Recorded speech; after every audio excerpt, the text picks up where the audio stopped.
Hey, good morning. Good morning. All right, good. Whew, man. Thought you'd already gone to sleep already in doing that. So it's good to be here. It's always interesting to do these for the last year. We've done dozens and dozens of reports, lots of different formats, lots of different ways, trying to make it work. And so it's good to be together. And we've tried to do a couple of these by all church Zoom calls. Those haven't gone real well. Technology gets in the way of a lot of different things, and so we found it's easier if we could have at least some people in the room and then record it and share it with the congregation and what that looks like. So there's also a written report that you'll have a copy of. It's about 70 pages long. So I'm not going to read 70 pages today. That's a good thing, because that'd be really boring, right, to do that. But we will have that report so people can look at it, digest it, work through it, all of those kind of pieces as we go along. So let me just a couple of introduction kind of things before we dive into the report itself.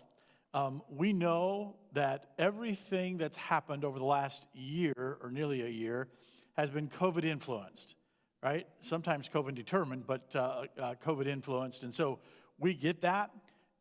But we also know that COVID has become an excuse sometimes for not acknowledging current reality. So we have a tendency sometimes to blame it all on one thing. It's never the case. It's multifaceted in what that looks like. And so we get it.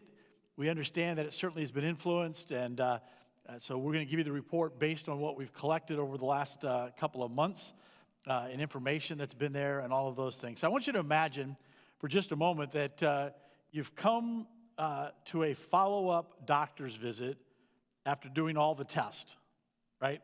We know what that's like, right? You go through all the blood work and the MRIs and lab works and all of those things. Then you come back for that follow-up to get the results. And, I've been there several times, and sometimes I don't like the results, right? Sometimes I say, well, who's this doctor to tell me? And sometimes it's easier to deny the results than it is to embrace them, to say, what do I need to do different, and what that looks like. And so just want to say from the very beginning for everyone, I am the messenger. Please. It's really important to understand that we're simply given the results of your assessment, and that's what it is. Now, we're going to share a couple of opinions at the end of the whole thing, but for the vast majority of our time together, it's just a reflection of what people have said about their church. And so it's important for you to understand it comes from them, regardless of how it's been influenced. Because I've found it's a whole lot easier to make excuses than it is to actually do something, and what that looks like. And so most of us have probably had those kind of experiences, right, where we've had that encounter where we get the news that is going to require us to make some changes, and sometimes we don't want to do that, and what that looks like. I remember it's been several years ago now, but I had delivered one of these reports. I'm from Arizona, for you that don't know me, and I've had the privilege now for 20 years to work with New Church Specialties, and for the last 12 as the executive director. And so I've literally delivered hundreds and hundreds of these reports across the country. Well, one Tuesday night, I was delivering a report to a church in Scottsdale, Arizona, just a little ways from my home, and which I really like. I always like to do that. I don't have to get in an airplane or a motel or anything like that.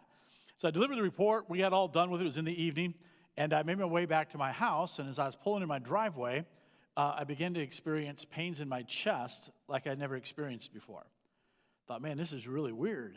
And so I got in the house, and they didn't go away. And so I went upstairs. I woke my wife up, and I said, Karen, I think you need to wake up. I think I'm going to have to go to the hospital. So she gets up, gets dressed, and gets downstairs. And by the time she came down, the pain had gone away. So I thought, it's just pizza or something I ate or whatever. It's no big deal. Told her to go back to bed, and sat there on the couch for a little while, a little nervous about what it was. I have a good friend of mine that is a medical doctor. He attends the church that I attend in Arizona, and he's in charge of emergency medicine at the University of Arizona. And so I called him up, and I said, hey, Dan, here's what happened. What do you think I should do?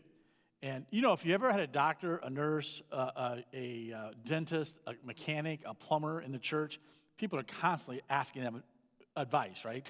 And so I called him, and it's like 10:30 at night by now, and I said, what do you think I should do? And now Dan and I are really good friends, so his response to me was, what? Are you stupid? He said, you need to go to the emergency room because better safe than sorry. So I went back upstairs. I woke my wife up again. I said, hey, listen, I just talked to Dan. He thinks we got to go to the emergency room. So she came down, and long story short, I was having a heart attack. By the time she came downstairs, the pain had come back with increased severity. I was having a difficult time breathing, and ended up in the emergency room and went through all of the things you do, and discovered that it had an artery called the LAD, or the widowmaker, as it's often referred to, that was blocked 95%. And so they had to go in and put a stent in and yada, yada, and all was good. I went home the next day. Thought, this is great. And people said, well, you probably feel better, right? I said, I didn't feel bad before. I had no indications, no signs, nothing that anything was wrong. And so they fixed it, went home, and then you have to go to the follow-up visit, with the cardiologist, and so I go into the cardiologist. Now, you got to understand, that night was the first IV I'd ever had in my entire life. Because I'd never been in the hospital, I'd never been sick, I'd never gone through any of that, but there I was. So I went back to the follow-up, and if you've ever done that, the cardiologist always is overcautious, so he goes into his whole speech, and he says, well, your cholesterol is too high, and so you need to change your eating habits, you need to exercise more, you need to do all kinds of things to bring that down and to get healthier again, or the likelihood of having another heart attack is great. He gets done, and I said, now, Doc, how many times have you given that speech? Well, he said, hundreds of times. I said, how many people actually change their life because you gave a speech? He said, about 30%. He said, 70% of cardiology patients will not make lifestyle changes. They will just continue to live as they have and end up with another cardiac event. So I said, I'm going to be one of the 30%. And as I was walking out the door, I said, man, he does the same thing I do. We take a look at all the kind of test results. We get all the stuff back. We go back to churches. We give a little speech.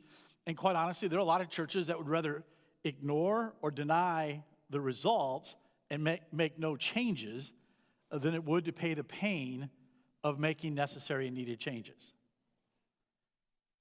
So that's what we begin to talk through tonight and say, okay, what do we need to do? So I left out of that doctor's appointment saying, I'm going to be one of the 30%, right? And so I walked out and I said, okay, I'm going to change my life. He said, eat better, exercise more, lose a little weight, I'll be all right. So I started at it. I started having single cheeseburgers instead of double cheeseburgers. Started having small fries instead of large fries, that whole thing. And it didn't work. Went back 6 months later for the next checkup and go through all the blood levels again and check your cholesterol level and all those kind of things. And he came back and said, listen, your cholesterol is still too high. You haven't lost any weight. I said, he goes, you need to take this seriously. I said, I did. Your program doesn't work. You said if I ate better and exercised more, I'd get healthier. And I said, I've been walking upstairs instead of taking the elevator, and I've been eating better, and your program doesn't work. It wasn't the program, right? It was the person trying to do it. Now, the second time I went to that appointment, I made a strategic mistake. I took my wife with me.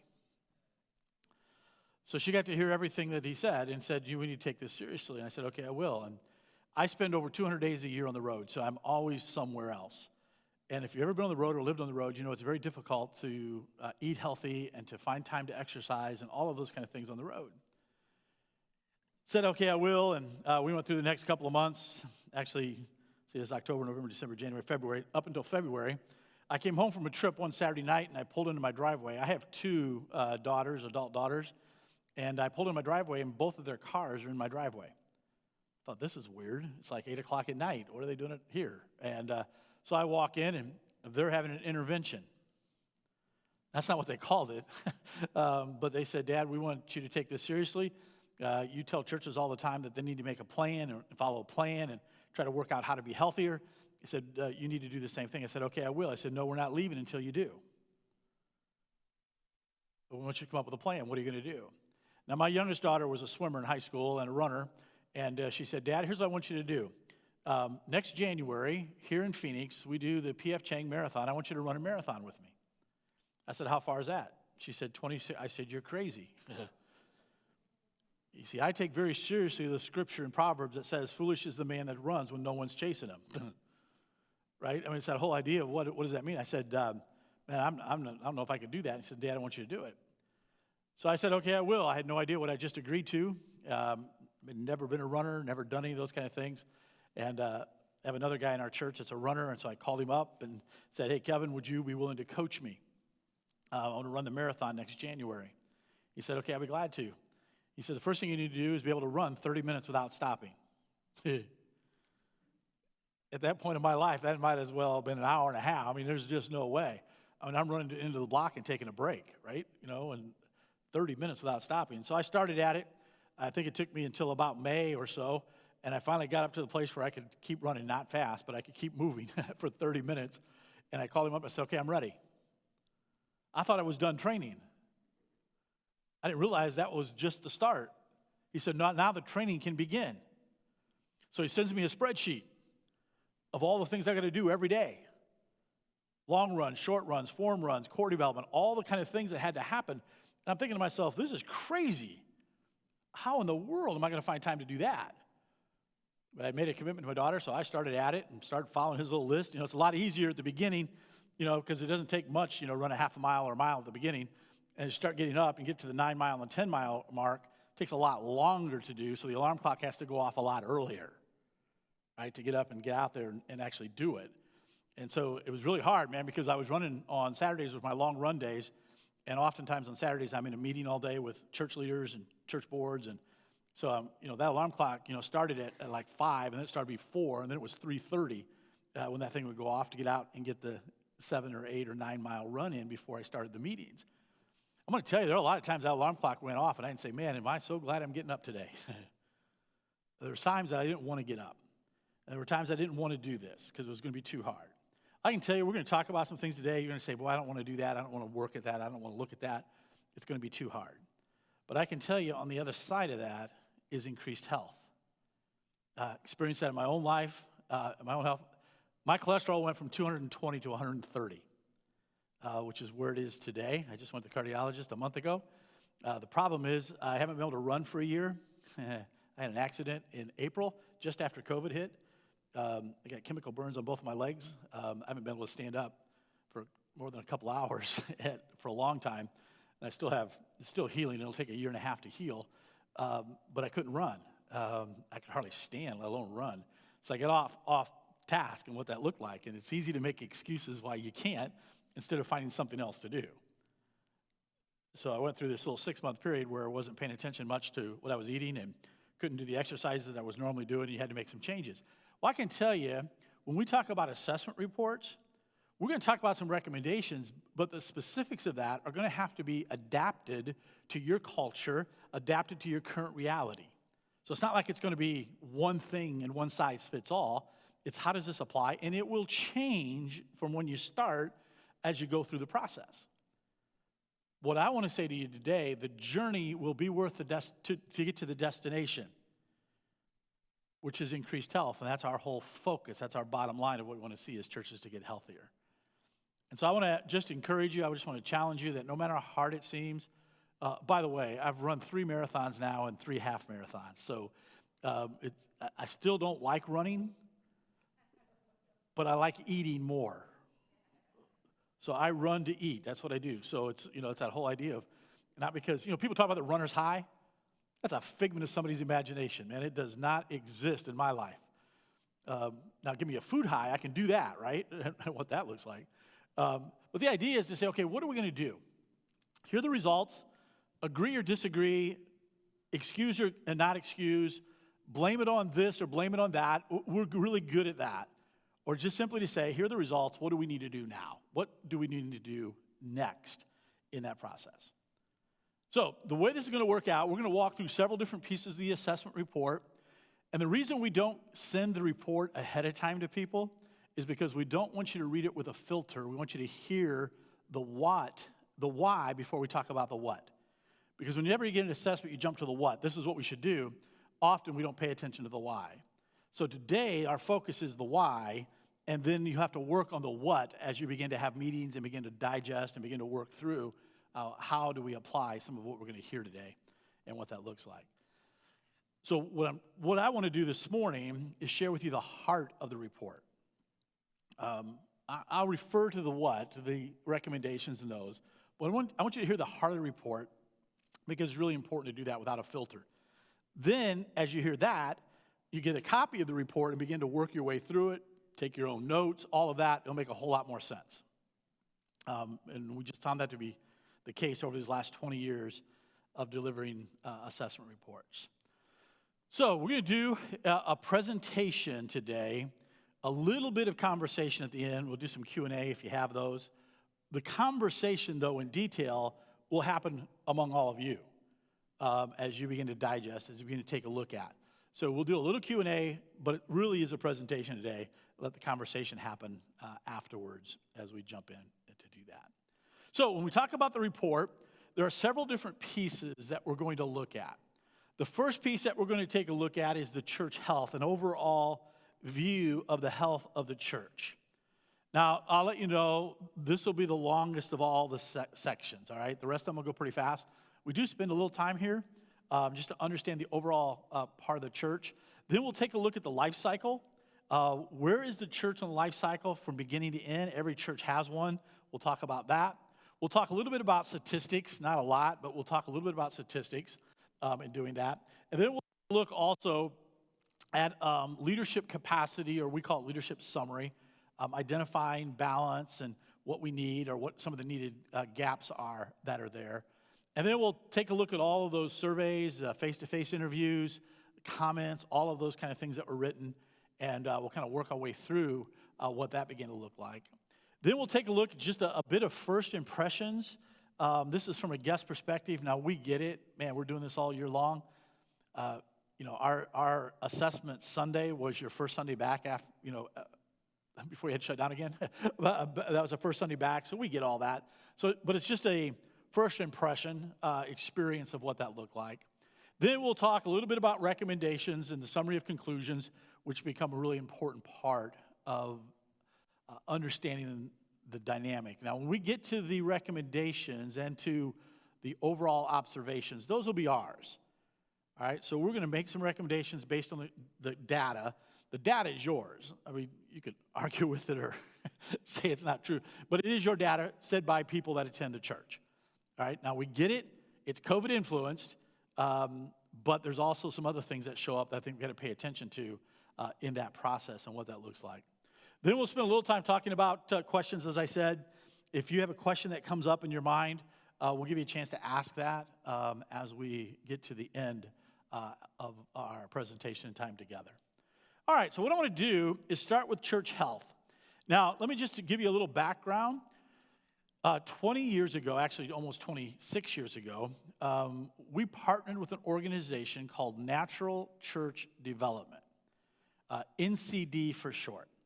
It is a research-based survey that's been done now for the last 25 plus years in over 82,000 churches, which is a remarkable thing. It's been done in several different countries. It's translated into 26 different languages.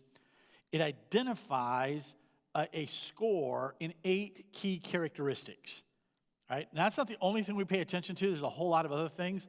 These are just what we call the essentials, the things that every church has to pay attention to if it's going to be healthy. It's kind of like your body, right?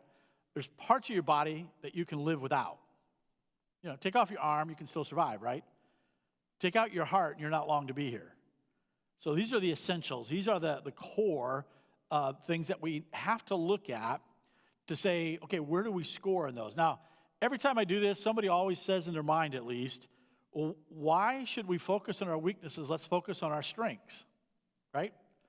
Well, the problem is I can have a really healthy set of lungs and a terrible heart, and I'm not going to live a quality of life that I would like. Same thing here. These are the essential things that we have to pay attention to if it's going to be health and what that looks like. So after all the research, after all the stuff that's been done in 82,000 different churches, every country has a set of norms. They are changed every year, and every year they adjust the highs and the lows, and they keep the survey mean at 50. So the first number to keep in mind as you look at that is the number 50. 50 is the mean, and all the survey does is measure your church's deviation from the mean. All right, so it's not a percentage thing. It's not a scale of 0 to 100.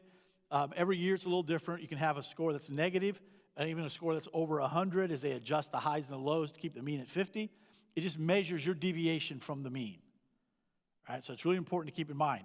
Also to keep in mind that the survey measures the adjective, not the object of the adjective. So, for instance, when you talk about empowering leadership, it measures how empowered leaders are, not whether you have leaders. Right? So you see small groups. It doesn't measure whether you have small groups. It measures how holistic they are. So it doesn't measure whether you have a worship service. It's how inspiring is that worship service. So the survey measures the adjective, and your strategy to improve a particular characteristic has to address the adjective, not the object. Great example of that is small groups. Sometimes churches will score low in holistic small groups, and they think they have to add more groups. That's not the focus. The focus is how holistic are groups. So it's important to remember the score measures the adjective, and the strategy must look at the adjective. And your score measures your deviation from the mean. So there are two scores that you have to keep in mind to look at that. The first score that we take a look at is going to be 65. 65 is considered the health mark. So scores of 65 or higher are considered healthy.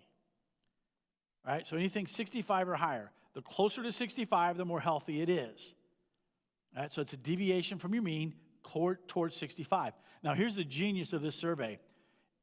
In all 82,000 churches, if a church scores 65 or higher in all 8 characteristics, 98% of the time it's a growing church. Because the premise is simply this: healthy churches grow because that's what healthy churches do, but not all growing churches are healthy.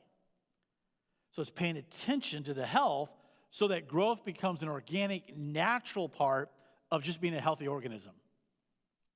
So it's been amazing to us to watch this over and over again. We've done thousands of these surveys now, and to realize if a church will score 65 or higher, or work towards 65 or higher, 98% of the time it's going to be a growing church. Now, the other side of that is to pay attention to the number 35. 35 is considered the unhealthy mark. So scores of 35 or below, that particular characteristic is considered unhealthy and will need some significant work to improve it.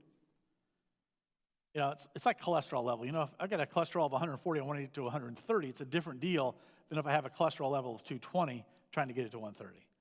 So 35 is that unhealthy mark. The same statistic holds true in all 82,000 churches. If a church scores 35 or below in all 8 characteristics, 98% of the time it's a declining church. So the key is let's focus on being healthy and then allow the results and let God do what he wants to do in growing his kingdom through healthy churches. So our focus becomes, how do we become healthy?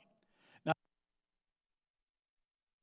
there's a survey that there are some characteristics that are at 35 or below and no characteristics that are above 65. As a matter of fact, there are no characteristics except one even above 50. It's on the positive side of the mean line. Everything is on this side, which would indicate just from church health that the church is either declining or plateaued in attendance.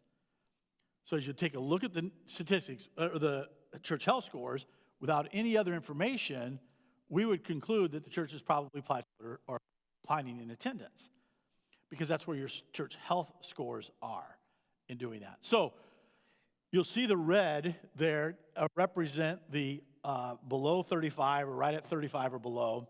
And then you'll notice there are several others that are just above that 35 mark, but below the 50. So in other words, when we start talking through these, we've got to begin to pay attention to several areas, not just one area, but we got to take a look at what we mean. And so we identified some priorities based on the church health scores.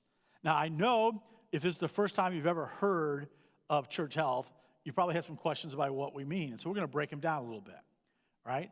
So what the survey measures is your overall score in 8 characteristics. But the survey also takes each of those characteristics and breaks them down into subcategories of 4. So you basically get your 8 overall scores and 32 sub-scores that help you to understand what we mean. Now that's important because your strategy needs to make sure to attack the right thing and not the wrong thing. So starting with your lowest and moving through that, which is inspiring worship. Now, again, you'll see in the recommendations, this is a little lower priority than the score would indicate, because this is probably the one area that's more COVID influenced than any other thing. Where people are at, we get it because we can't gather together in church like we have, and so it's different. But it should speak to us about the inspirational part of our COVID worship that we have to pay attention to as well. All right, so it's part of the recommendation, but it's not a high priority because this is the one across the board for the last year has been most influenced by the COVID not gathering, all of those kind of pieces that have happened across the country. So even though it's the lowest, it's a lower priority in our recommendations because there are a couple of other things we think are far more important to the overall health. We think this score will just naturally begin to come up as the church begins to gather again and we return to whatever this new normal is going to be. Right now it's been this weird time, right, for everybody. And eventually you'll get back to the new normal, whatever that's going to be, and that will just naturally by regathering improve that score pretty dramatically. But there are 4 subcategories that we want to pay attention to when we talk about inspiring worship. Remember, the score measures the adjective, not whether you have worship or not. So the score measures how inspiring is the worship. There are 4 areas that speak into inspiring. One is transformation. Now, transformation means what I hear in worship, I'm applying to my life, and it's changing me. If there's been one weakness of what we've had to do during the last year of online worship, where it's easier to sit in your house and watch church, is the application of community, where we have mutual accountability, where people are asking questions. We're going out to lunch together. We're having conversation about what we did. So the application of the preaching or the message becomes less. And quite honestly, your worship isn't nearly as inspiring when you're watching somebody else worship. Because very few people actually engage in worship in the privacy of their own homes when it's just a couple of people or 3 or 4 people watching around a TV screen or a computer or whatever it might be. It's hard to engage in what that looks like. And quite honestly, what these days is people have a tendency to check in and then check out something else too. It's very easy to participate in worship distracted. When you're in a building, you actually focus. When you're at home, it doesn't take much for you to get distracted and you miss this or you miss that or you don't hear it all. So the idea of transformation speaks loudly to inspiration. Because we all know if we're a part of something that's helping us to grow and develop as followers of Jesus, it's going to inspire us to make changes. And that's probably one of the biggest challenges that we've seen with COVID worship and online worship, to be able to gather that. The second is being guest-friendly or visitor-friendly, paying attention to giving space and place for people to gather and ask questions and to search and to be loved on. Anticipation for worship. No matter how good your online experience is, it's hard to get really excited about tuning in on, the computer or the television or whatever it is to watch a worship service instead of participating in a worship service. So the anticipation level just goes down. And we're finding that, quite honestly, we don't know. No one does. No matter, there's a lot of futurists out there that are making all kinds of predictions. The reality is none of us know the impact of this last year on our church's future going forward. Nobody. We just don't know. People are getting, but we have more people engaged online than we've ever had in church. I go to 10 services every weekend. You know, we've got pastors that serve churches in transitions all over the country, and so I check in on them. You know, since everybody's online now, I go to lots of different churches over the weekend. You know, it's hard to engage. What's that going to do when we begin to gather back? And then you could talk about getting out of habit and all those kind of things. I mean, it's going to be an interesting reality for us, whatever that reality is going to be. Then we talk about relevance of message. And that is, does the message speak to actual questions that I'm asking? I've had the opportunity now to hear a lot of sermons over the last year. And sometimes they're good sermons, but don't speak to our current reality or speak to our needs or speak to who we are. They're crafted well, everything's correct, but the connection to my life right now, where's that at? And so that begins to be there. That's the lowest of the scores. We ought to pay attention to these when it comes to our online worship experience, but also as we begin to regather as a congregation and we begin to get back to whatever the new normal is going to be, say, let's pay attention to these four areas. Do we have great anticipation? Are we guest friendly? Are people's lives being changed? And is the message speaking into people's lives? Because right now, people are asking questions they never dreamt they would ask a year ago. Having to wrestle through a whole lot of stuff that they never thought they'd have to wrestle through. So it becomes critically important to address that. So inspiring worship, which is the lowest of the scores, but a little lower priority in the recommendations. The second area that we talk about is gift-based ministry. Now, this becomes a higher priority, and you'll see it in the recommendations. There are two areas that almost always go together, and it's true here. You'll see gift-based ministry and empowering leadership. So gift-based ministry simply means we're helping people identify their gifts. We're making sure that what people do is celebrated and recognized as significant to the church, where we support them and we equip them well. Bottom line here is helping people know, understand, embrace, and follow their gifts, passions, and God's call in their life. You're going to hear me say it a couple of times probably this morning. One of the realities of the report is that the church is living below its potential. There are a whole lot of folk that participated in the survey that talked about the fact that there's no clear path of ministry involvement. There's no way for them to get engaged. And if they get engaged, they feel like they're being micromanaged.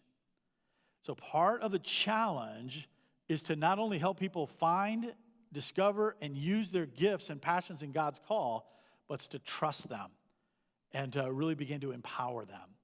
So when it comes to gift-based ministry, you'll see it's a high priority in helping people understand their gifts, discover their passions, follow God's call in their life. And that means some of what we have to do is give people permission not to do what they're currently doing because they're not passionate, gifted, or called to do it. You know, sometimes people can begin to get caught in a job or pigeonholed in a job they don't like anymore, or their life has changed, but they continue to do it. The church is probably one of the few organizations that have life sentences. Right? Once you volunteer for something, there's no way to get out of it because we don't have an exit strategy. We don't have a path to help people evaluate their life situation and God's call and passions that change over time and what that looks like. And so it's an idea of giving people permission to change what they do, but also creating clear paths for people to get engaged and involved. Because what we discovered as we listened to the comments and we listened to the feedback from people is you have a lot of folk that are willing to get engaged if the pathway is clear for them to get engaged. We get COVID, that's a whole different deal. But you've got that untapped resource there as a part of the congregation. We believe it's critically important post-COVID that we have a clear way to get people engaged in ministry and not just ask them to come to church. Because you all know, the more involved somebody is, the more committed they are to the cause. So giving that clear pathway. And again, gift-based ministry was that score that was below 35 at 30. It's an area that we've got to pay attention to. And connected to that directly is empowering leadership. Now, that score was just above 35, but right at the same realm. The plus or minus in the survey is 2. So the same group of people could take the survey, and it could go 2 either way most times. But at 36, So when we take a look at this, so gift-based ministry is helping people discover, develop, and find their gifts, calls, and passion. Empowering leadership is creating an environment where we have pathways for them to get involved, but we also trust them. So we talk about how well do we empower others. Now, empowering involves equipping, supporting, letting them do it different. Anybody hear the old adage, if you want a job done right, do it yourself? That's a death sentence in the church. And when you think about it, it's pretty prideful. When you think you're the only one that can do that well, then all of a sudden you don't reach the potential that the church has, because I've discovered no matter what you do, somebody else can do it better. And no matter what it is, somebody else can always add to it. So the idea is, how well do we empower people? How well do we trust people? How well do we give them pathways to get engaged? Then we talk about the whole idea of leadership fit. That is making sure they're in the right position. So not all leaders fit every position. It's making sure they're in the right place as leaders. And then we talk about delegation of ministry. Now, delegation of ministry is different than getting somebody to do a job for you, right? A lot of times, if we got good personalities or good influence or good relationships, we can get somebody to do something for us, but that's not delegation of ministry. That's just sharing the load of getting a job done. Delegation of ministry says, I'm going to delegate the responsibility to that person to do it differently than I might have done it. In other words, it's trusting people to do it different. Now, you all know, the minute you do that, it's risk involved, right? Right? The moment you give it away, there's some risk that they won't do it the way you would, or even not as good as you would have done it. But it's the whole idea of creating unlimited potential by releasing people into ministry, by trusting them to do it. And then we talk about vision, and we talk here about a vision that guides ministry decisions. It guides everything that we do. I'll talk a little bit about this in the comments that we received from people, that the church has struggled a bit with competing visions and competing agendas. And so it's an important area that we have to come together on and figure what that's going to look like if we're all rowing the same direction instead of different directions. So when we talk about a vision that compels, it's everybody going the same way. Everybody working for the same cause. Y'all don't know me, but I pastored for 25 years in the Church of the Nazarene, and I was a youth pastor for several years as well. And I was a youth pastor in the Detroit area of Michigan. And one of my favorite things to do with teenagers was take a bunch of city kids and take them canoeing. Most of them had never been in a boat in their lives. So we grab these kids, we go up and we get canoes and we'd run them, and we wouldn't give any instruction. We just tell them to pair up. We pair them up and told them the canoe get down, and we're going to go down the river this way. And it was so funny to watch. They'd jump in those canoes, usually tip them over, right at the beginning, because they weren't paying attention to any balance. I mean, they were all doing their own thing, so they'd jump in and usually tip over. And then when they finally got in the boat and trying to paddle it, they often couldn't go anywhere because they were competing against each other. Because there was no understanding of working together. There's no understanding of team. It's let's just go. They ended up, going the wrong direction, doing circles. After they did it for a while, then we pull everybody out, and then we give some instructions on how to work together as a team. And man, if there's something, a gift I wish I could give to every church, is the ability to row the same direction instead of different ways.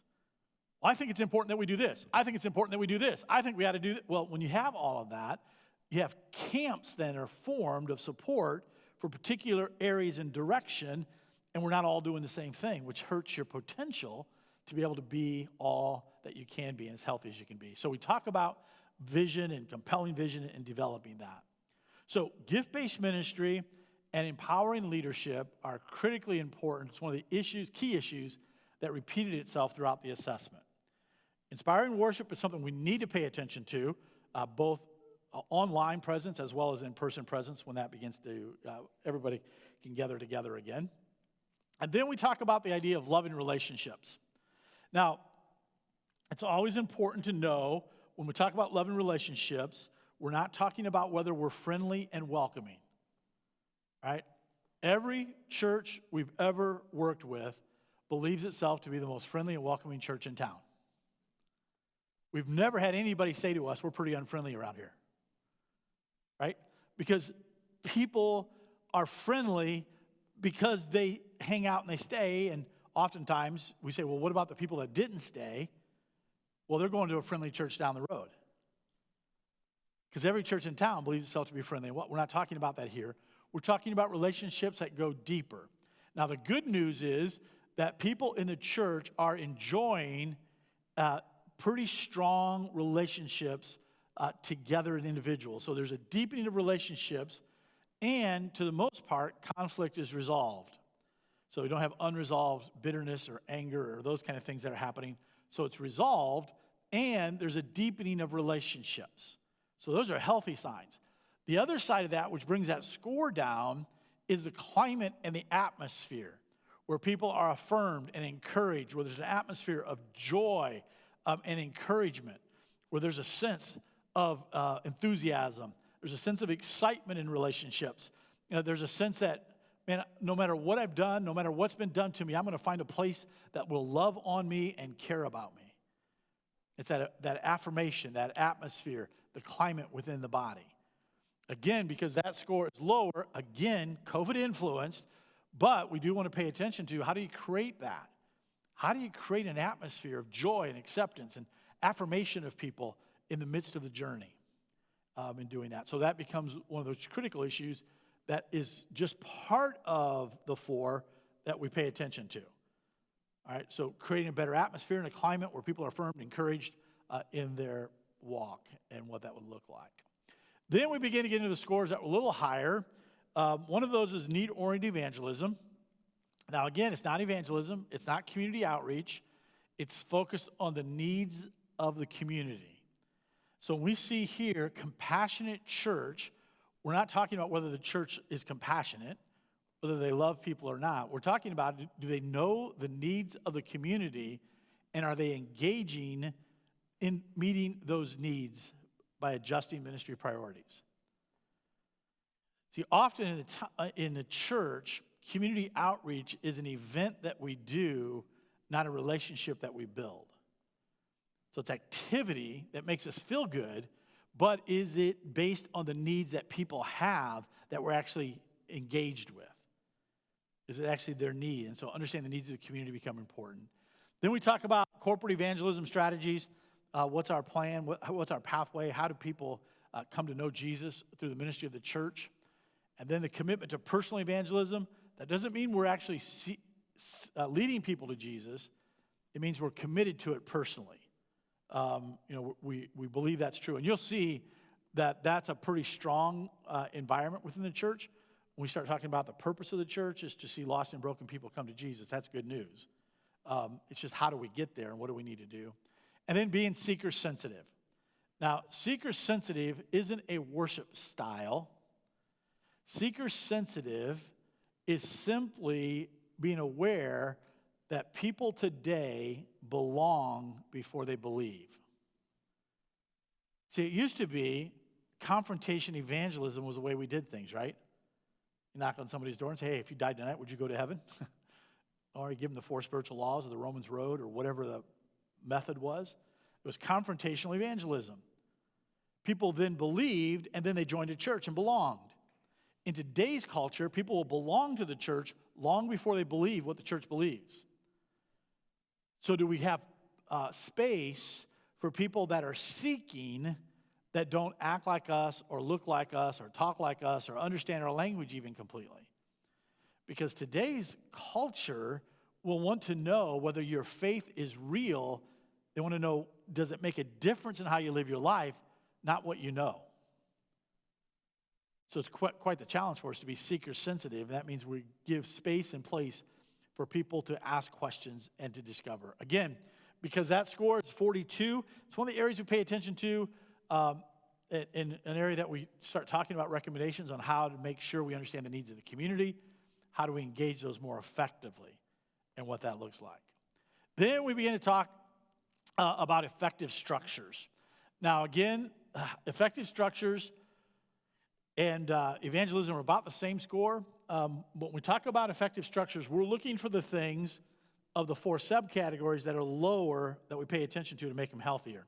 So you'll see that although we plan things well, we are not afraid of innovation, and we have some degree of leadership that's operating effectively, the one area that becomes low is in the structures and systems within the church to fulfill the vision and mission of the church.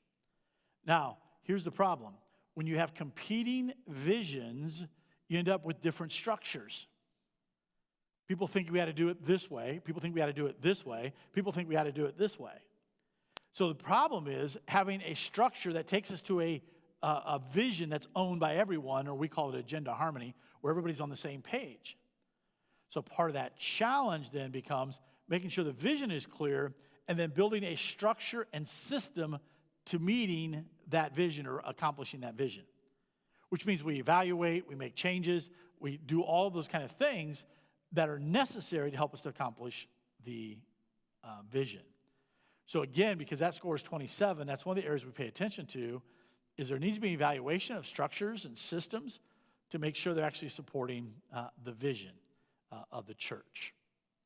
Then we move into holistic small groups. Again, the scores just continue to rise, you will see there, and so we're paying attention in these areas to the specifics. So you'll see that currently, people have a sense that people are integrated into those groups well, that the groups are relevant to daily life, but there may be a need to improve spiritual community. In other words, the spiritual nature of connection beyond the relational connection, where we begin to learn together, we grow together, we pray together, we support each other. Those kind of spiritual communities that exist, not just whether we like what's being done in the small group. Relationally, it seems to be strong. Content-wise, it seems to be strong. But in the area of spiritual development and discipleship, that's the area we need to pay attention to when it comes to making sure our small groups are holistic. Again, doesn't speak to percentage of involvement at all. Just speaks to your existing groups, how holistic they are.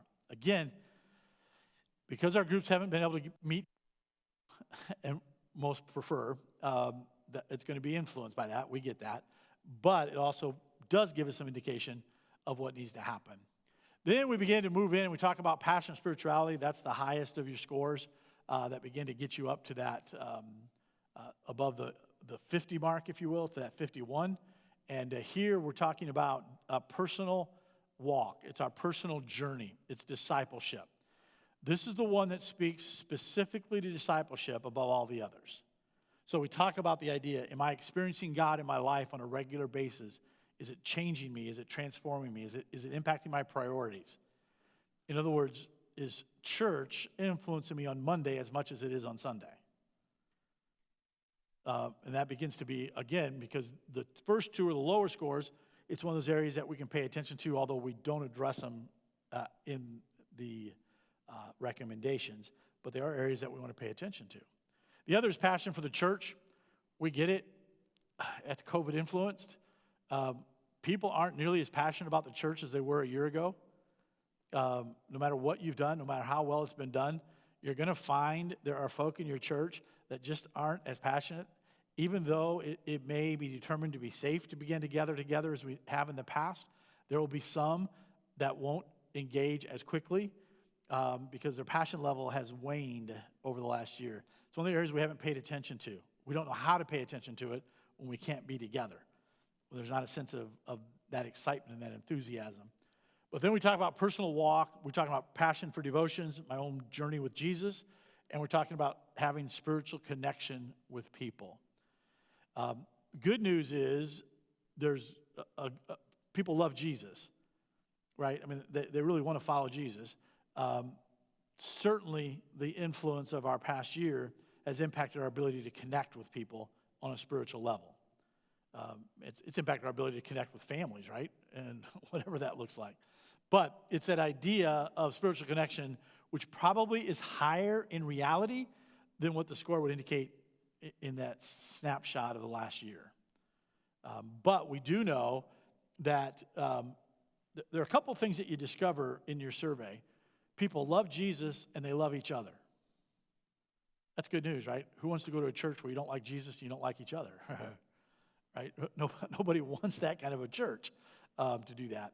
So that's the good news that's there. And so you'll see in the recommendations, we don't have to go to the foundational changes. That's not what we're talking about at all. The fact that we love Jesus and we love each other and we really want to see people come to Jesus, those are great foundational pieces that, unfortunately, there are some churches we work with that don't have that. We have to start there. Good news is you all have that foundation. The stuff we're talking about is structure and systems and just doing a little better as to how we do it. So that's good news and exciting news. But there are some challenges that go along with that as well. So then we took all 32 of those scores and we identified the high as 5, which is the strengths, things that the church does well, deepening of relationships, passion for devotions, integrating people, conflict resolution, and a compelling vision with the 5 highest scores. So here's the reality for us, as we just said, love Jesus, love people, want to see people come to Jesus. That's exciting. But then we begin to say, okay, sometimes our desire to do something is impacted by our ability or by the structures to do it. Right? I can want to do something, but if I don't have a way to do it, then I begin to have to figure out what that looks like. So when we take a look at the lowest 5 areas, you'll see these shape the recommendations in priority. So we talk about anticipation for worship. We talk about structures and systems, transformation, delegation of ministry, and we talk about affirmation and encouragement. So you begin to talk about the idea of, okay, we got to figure out a way to help people stay engaged. We got to have to build anticipation for our worship, which if we're online, we got to build anticipation for the worship online, right? If I get up on Sunday, it should be River's Edge that I want to go to and attend because it's going to be exciting, it's going to be relevant, it's going to be connecting, it's going to be something I want to do. And when we start gathering publicly, again, you want to build that anticipation, that excitement for that. Because if people aren't excited, it doesn't take much of an excuse not to show up. Right? With that low, it's going to be really important to understand that as we get back to this new normal of gathering together again and all of the kind of things that we're going to do, that there may not be the same level of excitement or engagement as you had pre-COVID. Because you're going to have to build that back up again. And so paying attention to that becomes really important. So that whole idea. And then that sense of affirmation, encouragement, there's nothing that will raise the passion level than for people to sense that they're being affirmed and encouraged by the place that they attend and what that looks like. And so part of the unique challenges of our post-COVID worship, the post-COVID church, whatever it's going to look like, is to understand that the passion level is going to be lower than we thought it was. You're going to have to raise that passion level, the excitement level, the enthusiasm level intentionally so that people can begin to re-engage, not just in a worship service, but re-engage in the body life of the church. So being very intentional about what's your pathway for people to get engaged? What's the pathway to help people identify their gifts, passions, and call?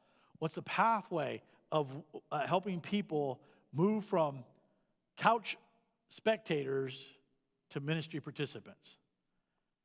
Because for a year, we've created couch spectators. And so now it begin to change. What does it look like to really begin to have people participate in the mission of Jesus again? And being intentional about that, because your scores are low in those particular areas, you're going to have to work a little harder to begin to do that. All right, so I told you the church health piece is the longest of all of them, just so you know. These are the 8 characteristics. They do shape the recommendations and the priority in the recommendations. Then we take a look at the life cycle. So here's the reality. Every church has a beginning, and every church will have an ending, right? No church is designed to last forever. I mean, just think about it. Every church the Apostle Paul started is no longer in existence. That doesn't make him an ineffective church planner. Things have a life cycle, a beginning and an ending. And as churches move their way through the life cycle, without an intentional intervention, it'll just continue to death. Here's what we've learned over the last 20 years of helping churches revision itself for a different future, is it's possible to extend the life cycle and move back into a growth zone, but it has to be intentional. So we begin to take a look at these characteristics. Now, these numbers don't mean a lot to you right now, but they will in just a moment. The higher ones are the red. They're the ones that get up 3 and above. You'll see why that's important in just a second. So what we've done is in each of the characteristics of the life cycle, we've identified characteristics, and we ask people to score those characteristics on a score of 0 to 4. 0 meaning that's not us at all. 4 means it's us all the time. All right, so from 0 to 4. So you'll see in these characteristics, there are some characteristics of all stages of the life cycle that are around once in a while, but the ones that begin to identify the placement of the church begin to rise to the top. So when we take a look at this, we look at scores of 0 to 1, which simply means it doesn't describe us. That's not who we are as a church. You'll see that in your case, you weren't just born, right? Dumb moment of the day. You weren't just born. Then we take a look at the other things that are the 1s to 2s, and you'll see there that growth and death are those characteristics. There's a couple of characteristics that are showing up on both ends of that, but they're not the dominant characteristics. So we're not in the growth cycle. We are not in the death cycle, right? Good news for that, in doing that. Then we take a look at the ones that really begin to indicate the placement. Those are the 2s to 3s, 3s to 4. 2s to 3s, more and more characteristics are showing up. And so when we do that, you'll see that decline and dropout are the ones that you begin to see those characteristics are starting to show up, which means we're moving that way and what that looks like. Now, decline means our attendance is declining. Dropout means our workers are declining. People are dropping out of ministry positions. You can't find volunteers to do what you want them to do. So you begin to see there are some characteristics in decline and dropout that are there. And then we take a look at the 3s to 4s. And when we look at the 3s to 4s, what we begin to discover in your particular case, oops, I am froze up there. There we go. I got it. Never mind. You look at the 3s to 4s, you'll see maturity and plateau are the ones that we begin to indicate are the dominant or primary parts of the life cycle. So when you take a look at that, that simply means these characteristics in maturity and plateau are probably the ones that best describe the church and where that's at. So maturity means that we're comfortable. Plateau means we're getting to a place where what was is the conversation more than what is or what can be. So plateau keeps us right in that area of growth. Now you'll see, if you look at the statistics, the church health scores, we would say the placement is probably more in maturity to decline. Attitude, it's in plateau to maturity.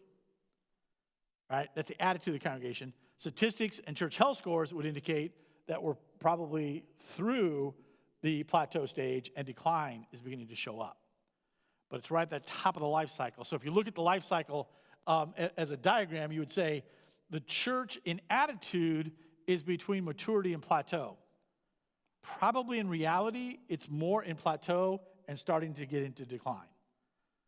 Just from the statistics and from the church health scores and what we've learned from listening to people as they gave us their opinions.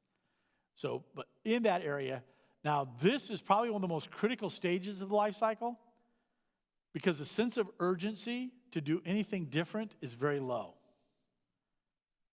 Because, when you're mature and, you're right, comfortable, you're able to do what you want to do, you're able to do it the way you want to do it, you just get real comfortable. But to realize you don't stay any place in the life cycle, you're always moving. And without intentionality to go back into the growth zone, you'll go right through maturity to decline and eventually drop out. And if you're not careful, death. So we get it. Most important time to make a decision about the future, but the sense of urgency isn't there to make any kind of changes. Need to begin to ask and answer what's next for the church, but often here we're not thinking about that. We're celebrating what is or what has been. So it begins one of the challenges of churches to help them to realize You've got positive momentum and incredible potential, and with intentionality, you can move back into the growth zone. Without that, you just continue down the cycle until you get to desperation when the church gets to decline and drop out. Then you're going, now we got to do something. Well, the problem is you've lost momentum, you've lost resources, you've lost people. So far better to do it when things are healthy, to say what's next, as opposed to having to wait until it's too long. It's like your health, right? And your own body. You know, if we could learn to do healthy habits when things are going well, we could not have to have a crisis moment where we have to make radical changes. Here, it's just fine-tuning. It's not the radical changes that have to happen. So the life cycle begins to do that.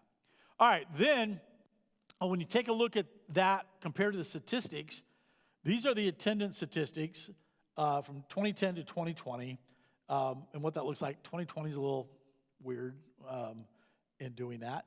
But if you look at it, the church has had this steady growth pattern that's taken place, but the last 2 years it's leveled out to the plateau stage. Even though it's gone up 1 or 2, it's at plateau stage where the same growth rate has slowed dramatically and now begin to level out and even a bit of signs of decline. Now, if the future is what we think it will be, most churches will probably see a decline of 10 to 20% of their attendance post-COVID. If what we're seeing is true. Some places it may be worse, especially churches that haven't been able to go online and keep people connected. But there's going to be a decline of some kind in most churches, what that looks like. Now, we have some examples of churches that have thrived during COVID, that are seeing far more people engaged in ministry, especially those that decided to ignore some of the recommendations and guidelines and all of those kind of things. We've seen some churches that have grown during COVID, but they're few and far between. But we think for most, when you get to the other side of it, there's going to be a bit of a decline. So then we have to ask ourselves, okay, if we're in that plateau stage already or maturity stage already, what do we need to do to be able to move back into the growth zone? That becomes really important. So then we compare the attendance to the giving just to see what that would look like. And you'll see that although the attendance has gotten to a place of plateauing, the giving has seen a bit of a slight of a decline.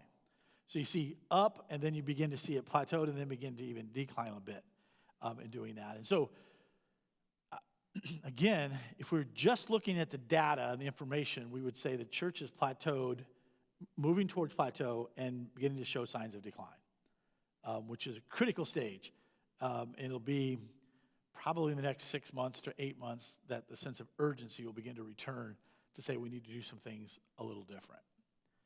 All right, so church health, life cycle, and statistics give us the overall condition of the church as a whole unit. Then we want to begin to get to the heart of the attitude. And we start with leadership. And part of what we do with leadership is just kind of assess, not in a negative way, but just help people identify who they are. So if you're on the leadership team, and don't take offense to anything that's going to be said right now, because it is who you are. And so what we're looking for then in the leadership profile is what's the balance of leadership styles, what's the balance of personalities, spiritual gifts, all of those kind of pieces. What does that begin to look like? So now leadership is your LBA and your staff that took part in the assessment process. And so we had them do some individual surveys, take a look at who they were and what that looked like. And so we started with the leadership style. Now, the leadership style that we began to talk about, there are several pieces to that. The first is what we call a pioneering leader. Pioneering leaders are the risk takers. They are the people that say, why not? Right? Because you know in the church, right, we have why not people and we have why people. Somebody gets an idea, why not? Let's try it. And then you get others that say, why would we ever want to do that? Right? So you get the why and the why not. Pioneers are why not people. They have a tendency to be more of the risk takers. Then you had 4 leaders that were strategic in their leadership style. Strategic leaders are the ones that can take an idea and make it a reality by putting a plan together. So they're strategic in their thinking. They may not be the pioneers to come up with the ideas, but they can really make sense of what it's going to take to do that. So you have 2 that are pioneers, 4 that are strategic, and then you only have 1 that has a management style as a leadership style. Now, managers manage what is. All right? Strategic leaders think about what can be, and they put a plan together. Pioneers are always thinking about the next. Managers manage what is in doing that, which begins to be a bit challenging. You only have 1 there. Then you have 2 leaders that have what we call team style. And team are those that prefer to work together as a group to come up with mutual solutions. So they don't want to push the envelope. They're not the managers. They're the team leaders that want to do that. And you have 1 on the leadership team that's pastoral as a leadership style. Now, pastoral isn't a title of an office. Pastoral is a method of leadership which is relational. It's connecting with people. It's caring about people in doing that. And then you have 0 leaders on the team currently that are what we call encouraging leaders. Now, encouraging leaders are the ones that affirm and create that atmosphere of excitement. They're the cheerleaders, if you will. They're the ones that can get people on board. They can sell an idea. They can talk about it, all of those kind of things. So it's not surprising that in your church health scores, some of the lower scores was in affirmation and encouragement, because in the current leadership team, you don't have that kind of personality or that leadership style. That's an encouraging kind of leader. That's just the cheerleader, if you will, the excitement creator for the team, which then makes it difficult to communicate new ideas or new direction with excitement and enthusiasm. Because typically a strategic leader can give you the facts. This is what we're going to do. An encourager gives you the emotions, right? So I can give you the facts. The encourager gives you the emotions so you actually feel it and what that looks like. So when we talk about leadership style, there's some good strengths, but there are also some opportunities to increase the capacity of the leadership team moving forward. Then we asked the LBA to fill out a survey. This is just the LBA to see how effective do you see your group functioning together as a group. And characteristics and scores, all those kind of things. The score was 43.8, and that simply means it's an average level of effectiveness as a group of people that we feel like we're doing it. And you'll see when we talk about that in the report, you'll see some things that cause that score to be what it is, whether it's orientation processes or agendas or visions that help us to be working together. But again, it's an average level of effectiveness as a group of people. Then we took a look at spiritual gifts and what that looked like. So the first thing we saw, the strengths, if you will, of the team include things like giving, exhortation, leadership, teaching, administration, shepherding, hospitality, prophecy, evangelism, mercy, and encouragement. Those are the things that score in what we call the strong area of spiritual gifts among your current leadership team. So all those gifts are present. They're operating within people. The gifts that are represented a little less include things like faith and creative communication.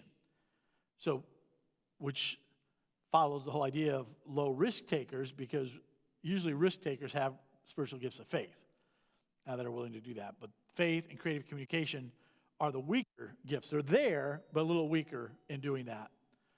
Then we talk about the idea of the ones that aren't there, which include discernment, apostle, service, and craftsmanship. Those are the gifts that are pretty absent among the leadership team.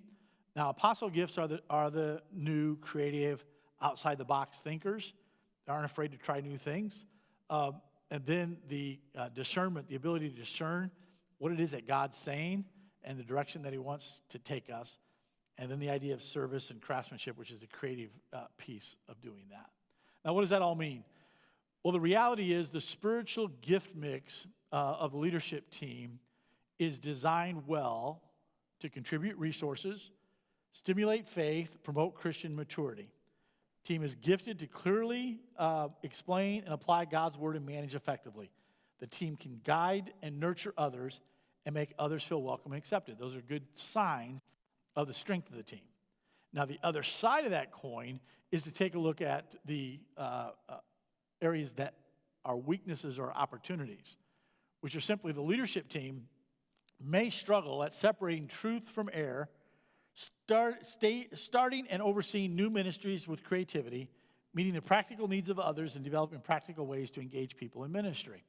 See, again, not surprising that the current leadership team in the engagement piece of people is one of the weaker areas of the church. It's at leading that direction, and if it's not there, it's hard to do that. So you have to be intentional about making sure people in ministry as well. So that begins to be some of our challenge moving forward. Then we talked so we have leadership style, how well does a team function together, spiritual gifts, identifying capacity, and then we talk about personality. Now, every time I get here, I've got to say in my mind, okay, don't stay here long. All of my graduate work is in counseling, and I've become a student of people, trying to figure out personalities because we all live and operate in our personalities. Just because God saved us, he also saved us as individuals. We all have our own unique places, right? So it doesn't matter what profile you use. There are 4 basic personality types. You can use Litauer's material. And if you're familiar with Litauer's, they use words like cleric, sanguine, melancholy, phlegmatic. You could be familiar with the disc, the dominant, the influencer, the steady, the compliant. Or the animals, the lion, the otter, the golden retriever, and the beaver. All different personality types, right? And what that looks like. We're all there. We all have a personality. And the great news is you are fearfully and wonderfully made. You are exactly who you're supposed to be. Right? God made you the way you are. So we're not criticizing who we are. We're just identifying the balance of those leadership styles. And each one is critically important to the process and what that looked like. So let's do a little test here in the room. All right? So I'm going to give you a little summary. Now, we use Litauer's language. People say, well, is that the best one? No, we use it because we have a partnership with them, and it's free. All right? It's a free profile that we're able to do, so this is the one we use. Because it's pretty accurate no matter which one you use. But they use language like the sanguine. The sanguine is the creative, energetic, life of the party, fun person. They just raise the whole emotional level when they come into a room. Most of us enjoy being around them because they're fun. They're full of excitement. They're very good at coming up with ideas, but they may not remember them next week, right? Because they've already come up with new ideas since then. So they're the creative ones, the energetic ones. Then you have the clerics. Clerics are the bosses. They think they know everything, and they think they're always right. They can aggravate people sometimes because most of the time they are right, but it's just a matter of sometimes it doesn't come across real well. They hate long board meetings. They want short stand-up meetings. Make a decision and move on. We don't need to talk about this anymore. Right? They size things up and say, let's go. Then you have the melancholy folk, people. Melancholies are the ones that can tell you 10 reasons why an idea won't work. Right? They're the cautious ones. We call the sanguines the engine of the church. We call the clerics the gas pedal. We call the melancholies the brake. Because the clerics are going, go. Melancholies are saying, no. Right? So because we got to think through this. We got to think about all the problems. We got to think about all the things we got to do, right? And what that looks like. Then you have the phlegmatics. They are the peacemakers. Their whole motto in life is, can't we just all get along? Let's not make any decisions that's going to upset anybody. Let's just join hands and sing Kumbaya or something, right? So it's that idea of peacemaking. Now, we call them the climate control of the car, right? They're always worried about everybody. They're always concerned about how people are responding and making sure everybody's comfortable and all those kind of pieces. Phlegmatic. So with that brief kind of description, let me just, knowing that none of us are pure anything, we always have secondary ones, but what would you consider your primary personality to be? Any sanguines in the room? Okay, all right. How about clerics? Any clerics in the room? Yeah. Okay, all right. How about the melancholies? The detail, yeah. Any phlegmatics? Oh, peacemakers. What's missing there? So the reality is there are a lot of times that our personalities will result in us being conflicted or we'll have conflict with people because we're responding in different kind of ways. But if we could separate what's personality from what's personal, we would resolve a whole lot of conflict within the body of Christ because it's just us living out our personalities. People often say, well, if you did all your graduate work in counseling, you must like counseling. No, I hate it.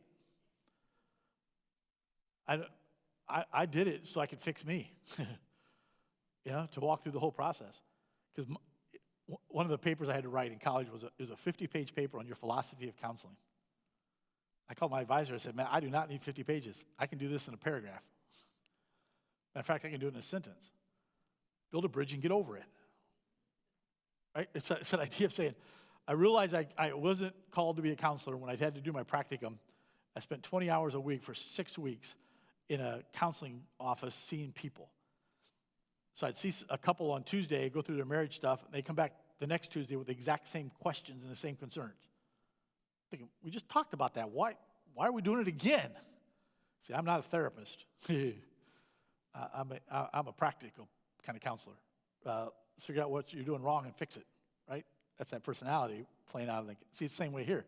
So when we take a look at your leadership style, you'll find on the leadership team, you have 2 that are sanguine, 1 that's cleric, 1 that's melancholy, and 4 that are phlegmatics in their personality profiles and what that looks like. And so it's important to understand when you look at your scores, the weaker of all 4 are in the cleric, which makes decisions difficult sometimes.